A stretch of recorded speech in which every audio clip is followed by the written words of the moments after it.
Pretty sure you've all heard the saying, one step forward, two steps back. It's kind of the story of my life.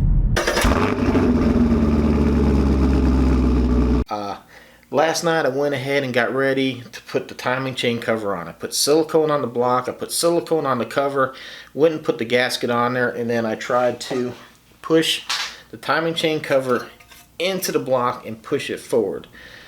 The problem is, and I've mentioned this before, they redesigned the gasket system of the timing chain covers. This has a very big lip right here, as you can see, and this needs to go under the block. These tabs here need to be under the block. So basically this is designed that the timing chain cover gets bolted on and then the oil pan goes up from the bottom. See, the older blocks use this one piece seal for the timing chain cover. That was when you would just put that gasket in, slap your cover in and be done. This car uses this, the redesigned one-piece oil pan gasket with an improved rear and front main seal. So you can see how thick this gasket is. This seals to the oil pan, that seals to the timing chain cover, like so. So as you can see, there was no way to finagle this big huge gasket into here and push down and get it to lock. So I ended up dropping the oil pan, or I ended up taking all the bolts out. It dropped down on the cross member. It's not out of the car. I kind of wish it was. I would just throw that new gasket in there, but I really would have to lift the motor up because you kind of have to clear all the crank mains and that, and the oil pump and stuff like that.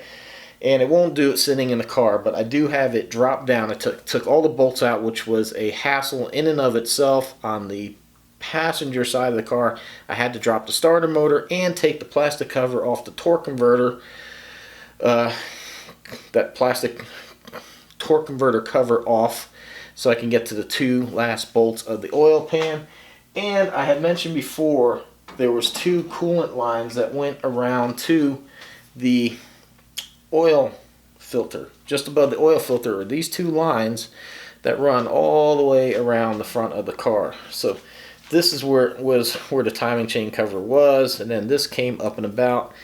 And I guess now that I have this decrepit old system out, that's kind of looks like it's seen better days anyhow, I'm not putting it back in. I'm not really sure what the purpose of this was. They thought like 200-degree antifreeze would actually cool oil, or were they trying to warm the oil up for emissions purposes? I don't know, but I've never seen this set up in a car before, so I got it out.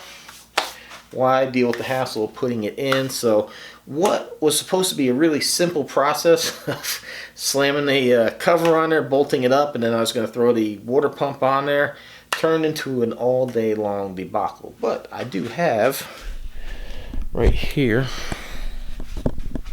I do have all the lifters installed, the guide plates and this holder. So what happens is, because these are roller lifters, they need to face with the cam. They're squared off on the top and bottom, and then these plates here keep the cams from moving, and then this piece here pushes down on these and keeps these in place.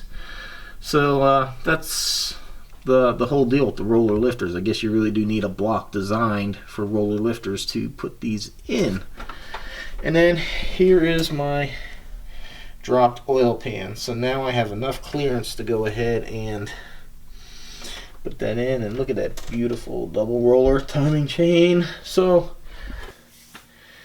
that's what you deal with in the car world. You really never know unless you've done this stuff before what you're getting into. I've never messed with one of these newer systems and that. I thought I could just go ahead and get that timing chain cover on, and it's easier to pop it out, which even that wasn't easy, but it's easier to remove it than to put it in. And this cost me the entirety of the day. Underneath this car, the oil pan had like 3 different size bolts. There's some bolts for that crazy thing. The 2 front bolts were bigger, and then there was one in the middle somewhere along the line that was kind of like a stud that stuck out. That was bigger. So Oh, what a hassle. Like I said, then I had to fight getting these lines off. The hoses were on there, so I had to take a little pick and keep pushing in there to get that hose to break free finally before they came off. And then the whole starter motor. But good thing is it's out. Now all I have to do is get back under the car, get the oil pan. Oh, timing chain cover goes on first, then the oil pan, and then we can put on the water pump. Then I'm pretty much be waiting on the cylinder heads to arrive, but in the meantime, I have some wiring that I need to fix. I need to wire up the 3-wire O2 sensor. I need to fix my water temperature sender. And I think there's a few other things that we'll figure it out. I'm not sure. I might work on this tonight. I don't know. I'm a little bit tired. Anyhow, I'll check back in the morning with an update.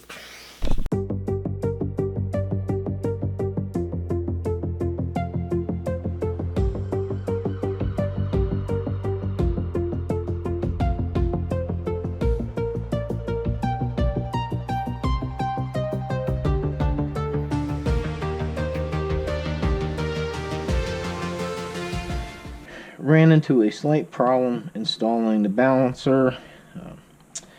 See, the balancer remover tool has 2 of these fittings. One's a point, one is flat. When I pulled the balancer off, I used the point because there's a nice hole in there. I thought it would center it really nicely, but I guess this went in just enough to hit the threads, and I was not able to get the balancer started. So now I am having to go ahead and tap the hole that goes into so I can get this bolt in here. Well, we're not afraid to admit our mistakes here on this channel. So this is what I'm doing. Just threading this so we can get that bolt in. Not what I wanted to do, but it's got to be done.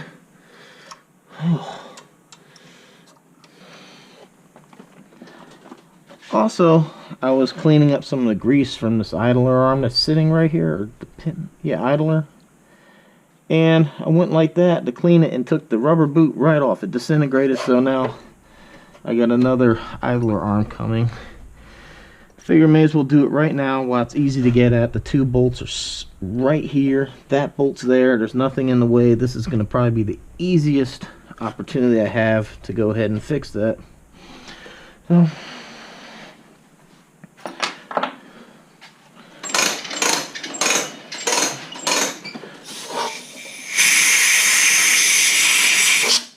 probably wasn't the smartest thing I did. Like butter, look at that.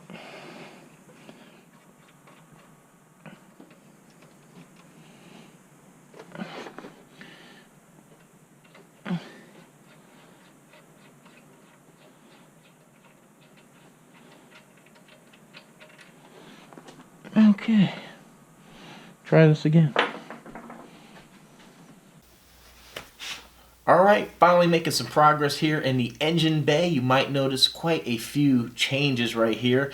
We do in fact now have the girdle, the lifters, everything installed here. The camshafts installed, the timing chain covers on, the oil pans bolted back up, the harmonic balancer pulley is on, and this beautiful gray water pump's on there as well. I really like the color of that. Hopefully that paint lasts, but I really kind of like that. I like the way this is shiny right here. I like that pump, so I think I'm going to leave it as is. I don't really want to go and paint it black. I'm liking that contrast. The AC condenser has been rotated down. I never opened the system. I'm really trying to avoid having to recharge the air conditioning, so I've never broke the lines. That's why the compressor has been hanging by a set of straps right here to hold it back. Because if I opened it up, I could have got that out of the way. So the AC condenser's been put back. The radiator's back. It's sitting in here. The transcooler lines are installed. The only thing I need to do is put the bracket here on the top, but I'm kind of waiting because when I go and install the rocker arms and lifters, we're going to have to set the lash. So I'm going to need room to put a wrench in here and spin the engine over. So, yeah, lots of progress here. I did kind of lose one of the rubber fittings that go right here. It's got to be somewhere here in the garage, but it's driving me absolutely crazy.